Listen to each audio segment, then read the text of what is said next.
ರಾಜ್ಯ ಸರ್ಕಾರ ಪಠ್ಯಕ್ರಮದ ಎಸ್ಎಸ್ಎಲ್ಸಿ ಮತ್ತು ಪಿಯುಸಿ ಪರೀಕ್ಷೆಗಳು ಸಮೀಪಿಸುತ್ತಿರುವ ಹಿನ್ನೆಲೆಯಲ್ಲಿ ಕರ್ನಾಟಕ ಶಿಕ್ಷಣ ಸಚಿವ ಮಧು ಬಂಗಾರಪ್ಪ ಅವರು ಪರೀಕ್ಷೆಗಳ ವೇಳಾಪಟ್ಟಿ, ವಿದ್ಯಾರ್ಥಿಗಳ ಸಂಖ್ಯೆ, ಭದ್ರತಾ ವ್ಯವಸ್ಥೆಗಳು, ಉಚಿತ ಸಾರಿಗೆ ಹಾಗೂ ಪ್ರಶ್ನೆ ಪತ್ರಿಕೆ ಸೋರಿಕೆ ವಿರುದ್ಧ ಕಠಿಣ ಕ್ರಮಗಳ ಬಗ್ಗೆ ಸಮಗ್ರ ಮಾಹಿತಿ ನೀಡಿದರು.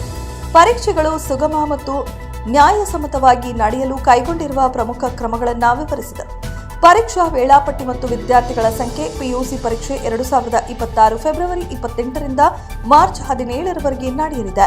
ಒಟ್ಟು 7,10,363 ವಿದ್ಯಾರ್ಥಿಗಳು ಪರೀಕ್ಷೆಗೆ ಹಾಜರಾಗಲಿದ್ದು, ಇವರಲ್ಲಿ 6,46,801 ಹೊಸ ಅಭ್ಯರ್ಥಿಗಳು, 50,540 ಮರು ಪರೀಕ್ಷಾರ್ಥಿಗಳು, 13,022 ಖಾಸಗಿ ಅಭ್ಯರ್ಥಿಗಳು ಒಳಗೊಂಡಿದ್ದಾರೆ. ಪರೀಕ್ಷೆಗಳು 5,174 ಕಾಲೇಜುಗಳು ಮತ್ತು ಶಾಲೆಗಳಲ್ಲಿ 1,217 ಪರೀಕ್ಷಾ ಕೇಂದ್ರಗಳಲ್ಲಿ ನಡೆಯಲಿವೆ.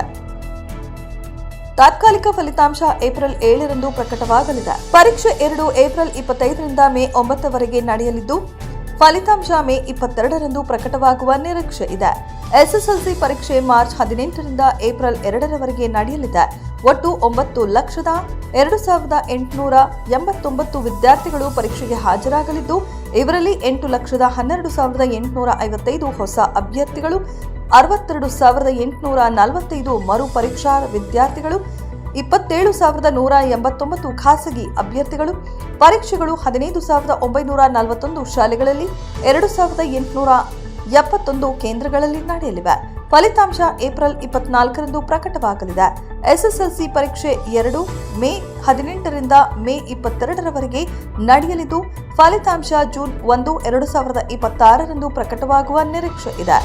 ಪಿಯುಸಿ ಪರೀಕ್ಷೆ 1 ದಿನಾಂಕಗಳು: ಫೆಬ್ರವರಿ 28 ಕನ್ನಡ, ಅರೇಬಿಕ್; ಮಾರ್ಚ್ 2 ಭೂಗೋಳ, ಅಂಕಿ ಅಂಶ ಶಾಸ್ತ್ರ, ಮನೋವಿಜ್ಞಾನ; March 3 English; March 4 Tamil, Telugu, Malayalam, Marathi, Urdu, Sanskrit, French; March 5 ಇತಿಹಾಸ; ಮಾರ್ಚ್ 6 ಭೌತಶಾಸ್ತ್ರ; ಮಾರ್ಚ್ 7 ಐಚ್ಛಿಕ ಕನ್ನಡ, ವ್ಯವಹಾರ ಅಧ್ಯಯನ, ಭೂವಿಜ್ಞಾನ; ಮಾರ್ಚ್ 9 ರಾಸಾಯನಶಾಸ್ತ್ರ, ಶಿಕ್ಷಣ, ಮೂಲಗಣಿತ; ಮಾರ್ಚ್ 10 ಅರ್ಥಶಾಸ್ತ್ರ; ಮಾರ್ಚ್ 11 ತಾರ್ಕಿಕ ಶಾಸ್ತ್ರ, ಎಲೆಕ್ಟ್ರಾನಿಕ್ಸ್, ಗೃಹ ವಿಜ್ಞಾನ; ಮಾರ್ಚ್ 12 ಹಿಂದಿ; ಮಾರ್ಚ್ 13 ರಾಜಕೀಯ ವಿಜ್ಞಾನ; ಮಾರ್ಚ್ 14 ಲೆಕ್ಕಶಾಸ್ತ್ರ, ಗಣಿತ; ಮಾರ್ಚ್ 16 ಸಮಾಜಶಾಸ್ತ್ರ, ಜೀವಶಾಸ್ತ್ರ, ಕಂಪ್ಯೂಟರ್ ಸೈನ್ಸ್; ಮಾರ್ಚ್ 17 ಹಿಂದೂಸ್ತಾನಿ ಸಂಗೀತ, retail, automobile, health care. SSLC ಪರೀಕ್ಷೆ 1 ದಿನಾಂಕಗಳು: ಮಾರ್ಚ್ 18 ಪ್ರಥಮ ಭಾಷೆ; ಮಾರ್ಚ್ 23 ವಿಜ್ಞಾನ; ಮಾರ್ಚ್ 25 ದ್ವಿತೀಯ ಭಾಷೆ; ಮಾರ್ಚ್ 28 ಗಣಿತ; ಮಾರ್ಚ್ 30 ತೃತೀಯ ಭಾಷೆ. ಏಪ್ರಿಲ್ 2 ಸಮಾಜ ವಿಜ್ಞಾನ. ಪರೀಕ್ಷಾ ಅವಧಿಯಲ್ಲಿ ಎಸ್ಎಸ್ಎಲ್ಸಿ ಮತ್ತು ಪಿಯುಸಿ ವಿದ್ಯಾರ್ಥಿಗಳಿಗೆ ಪರೀಕ್ಷಾ ಕೇಂದ್ರಗಳಿಗೆ ಸುಲಭವಾಗಿ ಹೋಗಲು ಕೆಎಸ್ಆರ್ಟಿಸಿ ಮತ್ತು ಬಿಎಂಟಿಸಿ ಬಸ್ಸುಗಳಲ್ಲಿ ಉಚಿತ ಪ್ರಯಾಣ ಸೌಲಭ್ಯ ಒದಗಿಸಲಾಗುತ್ತದೆ.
ಮೆಂಡು ನ್ಯೂಸ್ ನೆಟ್ವರ್ಕ್, ಸತ್ಯದ ಕನ್ನಡಿ.